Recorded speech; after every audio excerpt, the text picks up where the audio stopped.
Muchas gracias, Janet. Buenos días a todos. Muchas gracias a las personas responsables por organizar este evento, el Centro de Estudios California-México, dirigido por el profesor Armando Vázquez Ramos, y el Colegio de la Frontera Norte, el doctor Rodrigo Aguilar Cepeda, y las demás organizaciones patrocinadoras. Parece que estamos apenas despertando del choque que sufrimos por los resultados no esperados de las elecciones en los Estados Unidos, en donde quedó Donald Trump como el presidente electo. Tomará posesión del cargo oficialmente el 20 de enero del próximo año. ¿Qué significa la presidencia de Donald Trump? Antes de responder a esta interrogación específica en cuanto a la política migratoria, lo que más nos concierne en estos momentos, quisiera brevemente hacer algunas observaciones sobre las elecciones. No cabe duda que representa una falla institucional del Partido Demócrata a todos los niveles y una ridiculez de los supuestos expertos políticos del partido en llevar a cabo las encuestas y también de los medios corporativos de comunicación. Los disques expertos fueron desenmascarados como novatos en la política. Apostaron en una posición política y un candidato y simplemente repitieron sus propios pronósticos. Ignoraron lo obvio, el coraje de la gente trabajadora y los de la clase media, tanto de raza blanca como no blanca. Ha habido una pugna interna dentro del Partido Demócrata durante los últimos 45 años entre los centristas de derecha y los izquierdistas o progresistas estilo New Deal.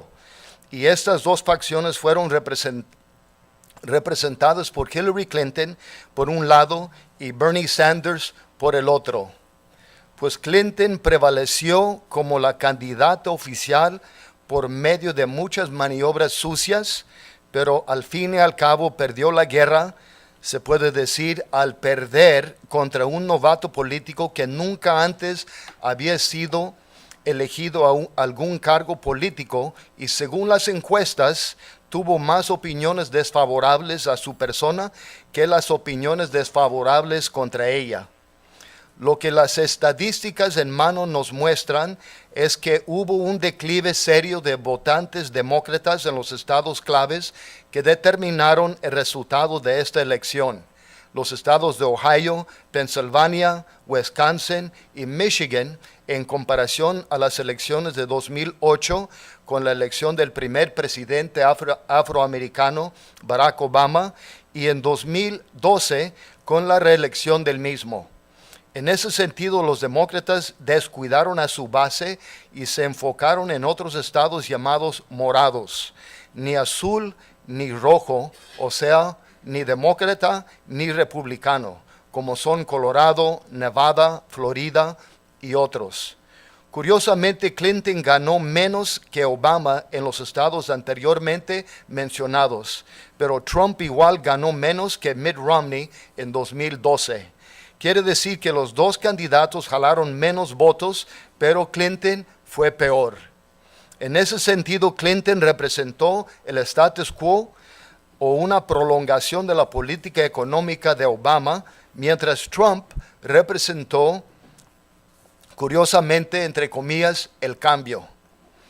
Uno no tiene que ser mago para concluir que hubo un gran voto de protesta de la clase trabajadora blanca, especialmente de las áreas rurales, pero también de los pueblos de color, negros, latinos y también de los jóvenes y hasta las mujeres en áreas urbanas. O simplemente optaron por Trump o se quedaron en casa, la llamada protesta pasiva. Son los resentidos de la crisis económica de 2008 a 2010, la gran pérdida de casas, cerca de 10 millones, embargados por los bancos, y los empleos, y nada de alivio para las familias, pero sí mucho alivio para los bancos por cientos de miles de millones de dólares.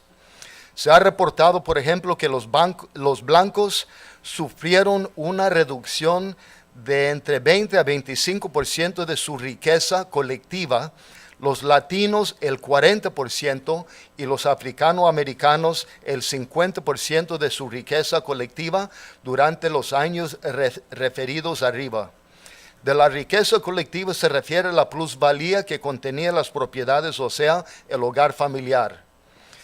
La última crisis económica resultó en un declive dramático del nivel de vida, los ingresos, sueldos y calidad de empleo. Menos empleos de tiempo completo y más empleos de tiempo parcial y de sueldos de pago mínimo sin beneficios. Y a pesar de que se ha hablado mucho de una recuperación económica, los trabajadores en su mayoría no la han experimentado. Para los trabajadores blancos y no blancos que antes de 1994 gozaban de empleos de sindicato, con todo lo que esto significa en cuanto a sueldos y beneficios de contrato colectivo de trabajo, fueron los más afectados adversamente por los tratados de libre comercio negociados por los políticos tradicionales de ambos partidos políticos. No obstante esta realidad, Obama y Clinton insistían en aprobar el Tratado Transpacífico, el llamado TPP, que los sindicatos lo califican como TLC en el steroids. De plano, ignoraron a la base de su propio partido.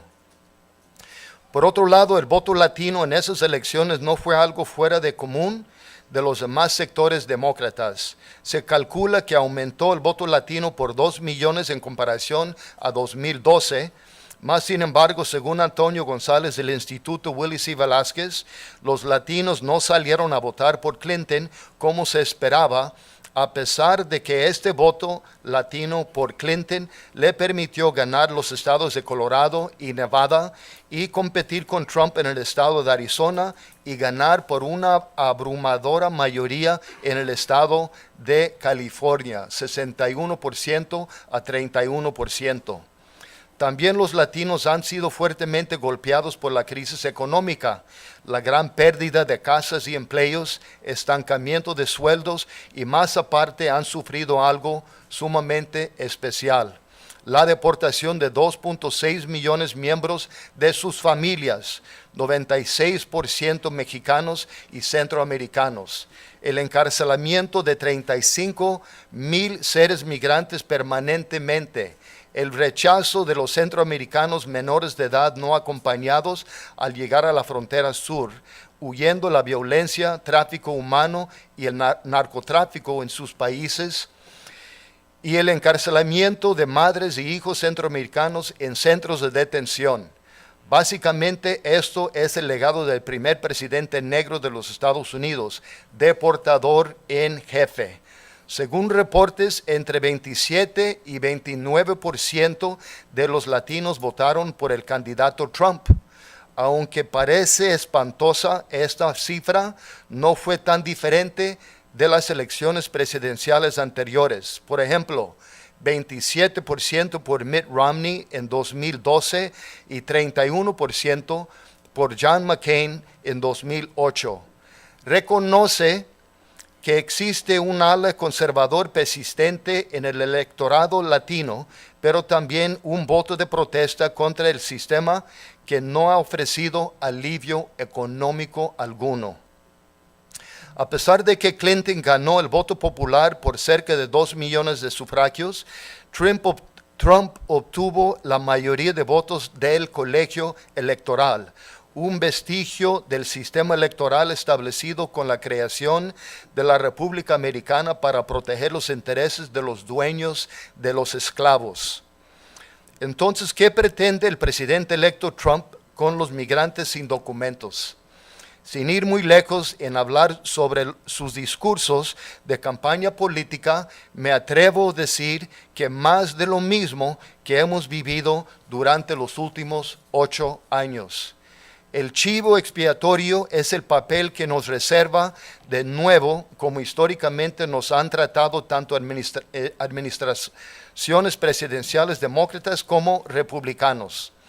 Acaba de declarar el presidente electo en un programa televisado nacionalmente el domingo pasado que su intención al tomar posesión del cargo es de deportar masivamente de los migrantes criminales, entre comillas, según como los define muy ampliamente, entre 2 a 3 millones. Como punto de aclaración, define un criminal como alguien que haya sido regresado a su país de origen por falta de documentos y luego la persona regresa a los Estados Unidos sin permiso.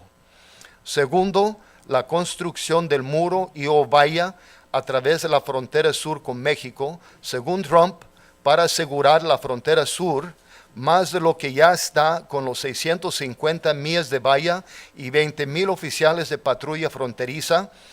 Tercero, la posible cancelación de todas las órdenes ejecutivas otorgadas por Obama, como son el Programa de Acción Diferida, que se llama DACA por sus siglas en inglés, unos 750,000 jóvenes que ya entregaron sus datos, sus fotos y huellas digitales al Servicio de Inmigración.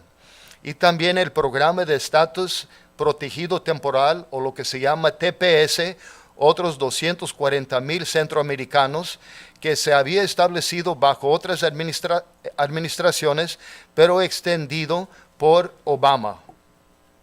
Habla de la regularización parcial o tenue de los migrantes de mayor tiempo en el país sin dar detalle alguno, y también de establecer un programa de trabajadores temporales o braceros o huéspedes en reconocimiento de la demanda de mano de obra barata en la agricultura y en el sector de servicios.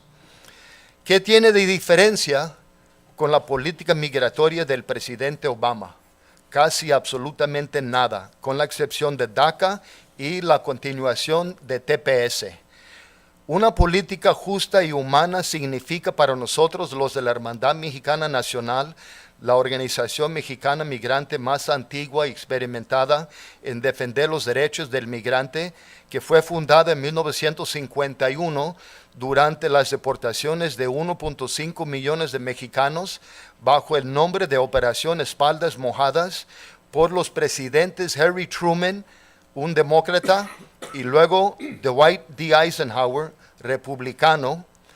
Luego, conjuntamente con la Coordinadora Nacional 2016 por una reforma migratoria justa y humana, planteamos lo siguiente: alto a las deportaciones y la separación de familias, el respeto a los derechos de debido procedimiento legal y defensa judicial contra la deportación, el respeto y la continuación de los programas DACA y TPS, una legalización de los migrantes sin documentos existentes en el país, semejante al programa llamado Amnistía, que se estableció bajo la administración de Ronald Reagan, un presidente republicano, en 1986. El reconocimiento y la aceptación de los menores de edad no acompañados como refugiados sin la encarcelación y la liberación de los encarcelados actuales. El reconocimiento del derecho de los deportados a regresar a los Estados Unidos para legalizarse bajo una nueva reforma de ley de migración, incluyendo los veteranos deportados y los cónyuges deportados por haber entrado al país sin permiso. La reducción de la encarcelación de los detenidos por falta de un estatus legal migratorio, o sea, el derecho de salir libre bajo fianza y reunificarse con sus familias mientras se lleva a cabo un proceso judicial de deportación. Y por último, la cancelación de contratos con los centros de detención privados, o sea, cárceles privados. Estamos viviendo un momento histórico que requiere una respuesta a la altura del peligro que representa para las familias mexicanas, centroamericanas y migrantes de otros países. Sabemos que seremos nosotros el primer blanco de ataque de la nueva administración y por lo tanto asumimos la responsabilidad que nos corresponde dar una respuesta contundente. Hacemos un llamado a una movilización masiva a nivel nacional el 20 de enero del próximo año por todo el país donde estemos radicando para proteger para nosotros lo más sagrado, nuestra familia, bajo el lema no deportaciones, no separaciones de familias y legalización para todos. Muchísimas gracias.